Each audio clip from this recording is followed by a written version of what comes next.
खबरों का lunch box. नमस्कार, रेडियो मनी 9 पर आप सुन रहे हैं खबरों का लंच बॉक्स। मैं हूं अमन गुप्ता। भारत में घट रही है गरीबी, सरकारी बैंक कर्मचारियों की बढ़ेगी सैलरी और जीएसटी को ईडी के दायरे में लाने का क्यों हो रहा है विरोध, बताएंगे आपको। और इसके अलावा भी बिजनेस फाइनेंस से जुड़ी कई और भी खबरें हैं। तो शुरू करते हैं खबरों का लंच बॉक्स। भारत में सुधर रहा लोगों का आर्थिक स्तर। संयुक्त राष्ट्र की रिपोर्ट में हुआ खुलासा। संयुक्त राष्ट्र के डेटा के मुताबिक 2005-2006 से लेकर 2021 के 15 सालों के दरमियान कुल 415 मिलियन लोग गरीबी से निकले बाहर। संयुक्त राष्ट्र विकास कार्यक्रम यूएनडीपी और ऑक्सफोर्ड गरीबी और मानव विकास पहल ने जारी किया global multi dimensional poverty index. Report में कहा गया भारत समेत 25 देशों ने 15 सालों के भीतर अपने ग्लोबल एमपीआई मूल्यों को सफलतापूर्वक कर दिया है आधा। इससे पता चलता है कि तेजी से है प्रगति संभव।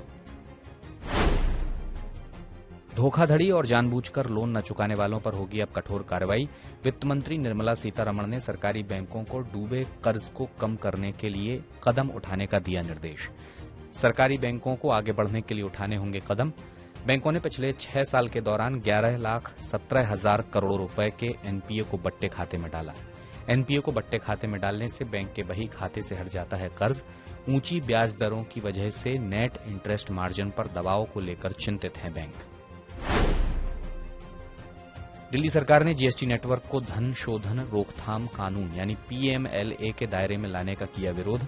कारोबारी भी केंद्र सरकार के इस कदम का कर रहे हैं विरोध।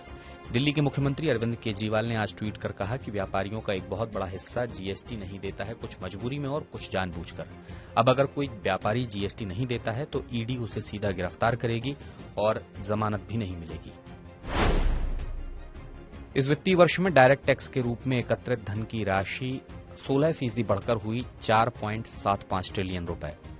1 अप्रैल से 9 जुलाई 2023 की अवधि के दौरान सरकार ने उन लोगों को कुल 42,000 करोड़ रुपए का रिफंड दिया जिन्होंने अतिरिक्त किया था टैक्स का भुगतान। ये पिछले वर्ष की समान अवधि में दिए गए रिफंड से है 2.55% ज्यादा। जोमेटो, स्विगी और अमेजॉन जैसी ई कॉमर्स कंपनियों के कॉन्ट्रैक्ट कर्मचारियों को मिलेगा 4 लाख रुपए का बीमा। ये सुविधा कर्नाटक सरकार कराएगी उपलब्ध। इसका मकसद इन कर्मचारियों के लिए सामाजिक सुरक्षा करना है सुनिश्चित। कुल 4 लाख रुपए के बीमा में 2 लाख रुपए का होगा जीवन बीमा, जबकि 2 लाख रुपए का होगा एक्सीडेंटल बीमा। राज्य सरकार के प्रमुख 5 चुनावी वादों पर होगा सालाना 52,000 करोड़ रुपए का खर्च और इससे 1 करोड़ 30 लाख परिवारों को होगा फायदा। सरकारी बैंकों के कर्मचारियों की बढ़ने वाली है सैलरी। सरकार ने आईबीए से बैंक कर्मचारियों की वेतन वृद्धि के लिए 12वें द्विपक्षीय समझौते को लेकर बातचीत शुरू करने को कहा। 1 दिसंबर 2023 तक इस प्रक्रिया को पूरा करने की रखी समय सीमा। वेतन संशोधन तय समय पर लागू करना चाहती है सरकार। वेतन संशोधन से सरकारी बैंकों, पुराने प्राइवेट बैंकों और कुछ विदेशी बैंकों के कर्मचारियों को होगा लाभ। आईटी कंपनियों की ग्रोथ पहली तिमाही में रहेगी धीमी। वेतन वृद्धि, प्रोजेक्ट्स में देरी और खर्चों में कटौती से आईटी कंपनियों के मार्जिन पर रहेगा दबाव। नौकरी के नाम पर होने वाले फर्जीवाड़ों में हुई बढ़ोतरी। नौकरी दिलाने के नाम पर छटनी का शिकार हुए लोगों के साथ हो रही है ठगी। आईटी कंपनियों में छटनी और नई भर्ती में कमी आने से बेरोजगार लोगों की संख्या में हुआ इजाफा। वैश्विक मंदी की आशंका से दुनिया भर में आईटी कंपनियां हैं प्रभावित। कैब सर्विस देने वाली कंपनी ओला ने बेंगलुरु में अपनी प्राइम प्लस प्रीमियम सर्विस को किया लॉन्च। ओला प्राइम प्लस सर्विस का किराया मिनी या प्राइम सेडान सर्विस से है थोड़ा ज्यादा। प्राइम प्लस में ओला ने केवल सेडान कारें की हैं शामिल। कैब कैंसिलेशन की बढ़ती शिकायतों के बाद ओला ने उठाया ये कदम। कंपनी ने कहा किसी भी कैंसिलेशन या ऑपरेशनल संबंधी परेशानियों को खत्म कर देगी ये सर्विस। इस महीने के दौरान और भी शहरों में लॉन्च की जाएगी ओला प्राइम प्लस। उत्कर्ष स्मॉल फाइनेंस बैंक का आईपीओ 12 जुलाई यानी कि कल खुलेगा। कंपनी ने मूल्य दायरा तय किया 23 से 25 रुपए प्रति शेयर। आईपीओ से 500 करोड़ रुपए जुटाना चाहता है उत्कर्ष स्मॉल फाइनेंस बैंक। 14 जुलाई तक सब्सक्रिप्शन के लिए उपलब्ध होगा आईपीओ।